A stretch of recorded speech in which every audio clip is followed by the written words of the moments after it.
Hi friends, అందరికీ నమస్కారం. Welcome to our channel AR solutions. ఈరోజు నేను ఒక కొత్త జాబ్ నోటిఫికేషన్స్తో మీ ముందుకు వచ్చేసాను. అదేంటంటే 10తోనే కానిస్టేబుల్ కొలువులు.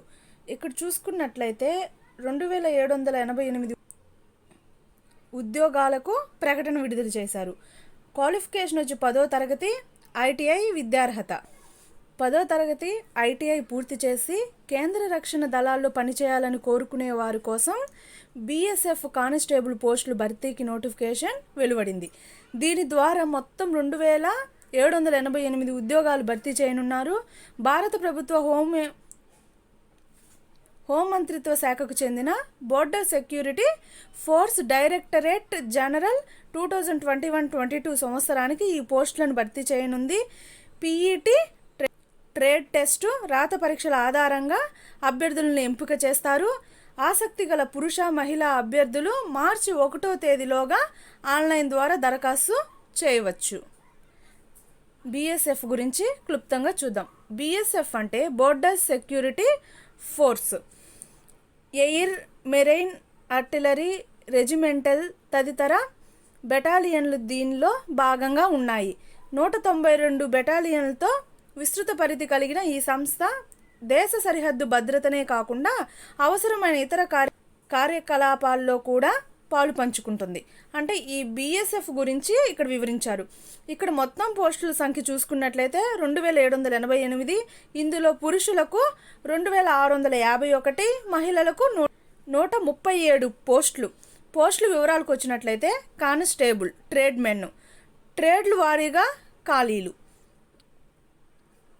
Cobbler 91, tailor 49, cook 944, WC 537, WM 356, barber 130, sweeper 637, carpenter 13, painter 3, electrician 4, draughtsmen 1, waiter 6, mali 4. Mali అంటే ఏం లేదండి, ఈ తోటమాలి పనులు చేస్తూ ఉంటాం కదా, ప్లాంటేషన్ చేస్తారు కదా వాళ్ళు అన్నట్టు.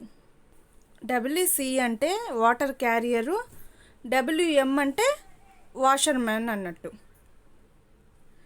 ఇందుకు అర్హత చూసుకున్నట్లయితే 10వ తరగతి ఉత్తీర్ణతతో పాటు సంబంధిత విభాగంలో ఐటీఐ డిప్లొమా లేదా 2 ఏళ్ల పని అనుభవం కలిగి ఉండాలి. ఇక్కడ 2 years ఎక్స్పీరియన్స్ అడుగుతున్నారు. వయసు వచ్చేసరికి 2021 ఆగస్టు నాటికి 18 ఏళ్ళు నుంచి 23 ఏళ్ల మధ్యలో ఉండాలి. ఎస్సీ ఎస్టీలకు 5 ఏళ్ళు, ఓబీసీలకు 3 ఏళ్ళు వయోపరిమితితో సడలింపు లభిస్తుంది.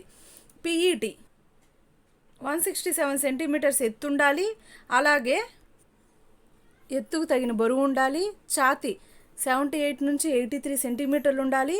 అదే మహిళలు అయితే 157 మీటర్స్ ఎత్తు, అలాగే తగిన బరువు కలిగి ఉండాలి.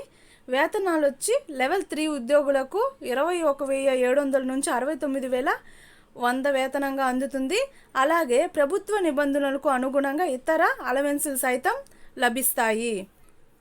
అదేవిధంగా ఎంపిక ప్రక్రియకు వచ్చినట్లయితే ఈ ఉద్యోగాలకు సంబంధించి ఎంపిక ప్రక్రియ 3 దశల్లో నిర్వహిస్తారంట. మొదటి దశ physical standard test, PST, physical efficiency test, పీఈటీలను నిర్వహిస్తారు. ఈ రెండిట్లో అర్హత సాధించిన వారికి డాక్యుమెంట్ వెరిఫికేషన్, ట్రేడ్ టెస్టులు నిర్వహిస్తారు. ఇందులోనూ అర్హత సాధిస్తే 2వ దశలో రాత పరీక్ష ఉంటుంది. అదేవిధంగా రాత పరీక్ష వచ్చి ఈ పరీక్ష మొత్తం 100 మార్కులకి ఆబ్జెక్టివ్ విధానంలో ఉంటుంది. ఈ పరీక్షలో జనరల్ అవేర్నెస్, జీకే 25 ప్రశ్నలు 25 మార్క్స్కి ఉంటుంది. ఎలిమెంటరీ మ్యాథ్స్ వచ్చి 25 ప్రశ్నలు 25 మార్క్స్కి ఉంటుంది. Analytical aptitude and ability to observe the distinguished patterns 25 ప్రశ్నలు 25 మార్క్స్కి. ఇంగ్లీష్, హిందీ భాషపై 25 ప్రశ్నలకి 25 మార్క్స్ పరీక్ష ఉంటుంది. అదేవిధంగా మెడికల్ టెస్ట్ ఉంటుంది. ఫిజికల్ టెస్టులు, రాత పరీక్షల్లో అర్హత సాధించిన వారికి 3వ దశలో మెడికల్ టెస్టులు నిర్వహించి తుది ఎంపిక చేస్తారు. ముఖ్యమైన సమాచారం వచ్చి దరఖాస్తు విధానము ఆన్లైన్ ద్వారా దరఖాస్తు చేసుకోవాలి. దరఖాస్తుకు చివరి తేదీ 1వ తేదీ 3వ నెల 2022 అండి. వెబ్సైట్ ఇక్కడ ఇవ్వడం జరిగింది. అదేవిధంగా మీకు జాబుకు సంబంధించిన నోటిఫికేషన్ కింద డిస్క్రిప్షన్లో లింక్ ప్రొవైడ్ చేస్తాను, ఒకసారి మొత్తం చూడండి. ఇప్పుడు ఆ నోటిఫికేషన్ని ఒకసారి ఓవరాల్గా చూద్దాం. ఈ నోటిఫికేషన్ చూసుకున్నట్లయితే ఇందులో పోస్టులు ఎన్ని ఉన్నాయో చెప్పారు, అలాగే ఇంపార్టెంట్ ఇన్స్ట్రక్షన్స్ ఇచ్చారు, అవి ఒకసారి చూసుకోండి. అలాగే ముఖ్యమైన పాయింట్ ఏంటంటే ఇందులో ఒక పోస్ట్ మాత్రమే, ఎనీ వన్ పోస్టే మనం అప్లై చేసుకోవాల్సి ఉంటుంది. అలా దీనికి సంబంధించి కొన్ని ఇన్స్ట్రక్షన్స్ ఇవ్వడం జరిగింది, అవన్నీ అలా చూసుకోండి. Next, examination fee and mode of payment ఇచ్చారు. Candidate belonging to UR General EWS category or OBC category applying for requirement to the post shall have to deposit Rs 100 rupees only as examination fee through following mode. ఇక్కడ net banking of any bank అన్నారు, credit are debit card అన్నారు. అదేవిధంగా nearest authorised common service సెంటర్లో అయినా కూడా fee 100 రూపాయలు pay చేయాలంటున్నారు. Women candidate and candidates belong to schedule caste, schedule tribes, BSF serving personnel and ex service man are excepted from payment of examination fee. ఇక్కడ ఏమంటున్నారంటే SC, ST, BSF serving personnel, అలాగే ex service మెన్కి, అదేవిధంగా ఉమెన్స్కి ఎటువంటి fee లేదు అంటున్నారు. Next, only general వాళ్ళు, UR వాళ్ళు, EWS వాళ్ళు, OBC కేటగిరీ మాత్రం 100 రూపీస్ పే చేయాలంటున్నారు. నెక్స్ట్, పేమెంట్ ఎలా చేయాలనేది ఇక్కడ ఇవ్వడం జరిగింది. మన రిక్వైర్మెంట్ ఏజెన్సీస్ అంటే మన లాస్ట్లో 18th వచ్చేసరికి ఒడిస్సా, ఆంధ్రప్రదేశ్కి, తెలంగాణకి సంబంధించి అడ్రస్ అవి ఇచ్చారు. ఒకసారి చూడండి. ఇదంతా ఎలిజిబుల్ క్రైటీరియా అండి.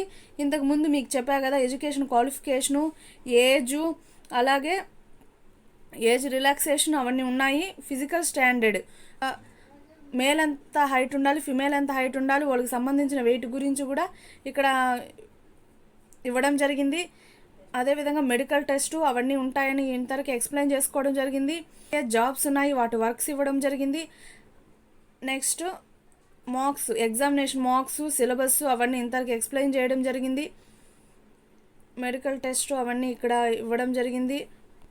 హౌ టు అప్లై దగ్గర ఒక వెబ్సైట్ ఇచ్చారు, ఆ వెబ్సైట్ మీద క్లిక్ చేసుకొని ఒకసారి అప్లై చేసుకోండి ఎలిజిబుల్ ఉన్నవాళ్ళు. ఇదండి ఈరోజుటి వీడియో. నచ్చినట్లయితే లైక్ చేయండి.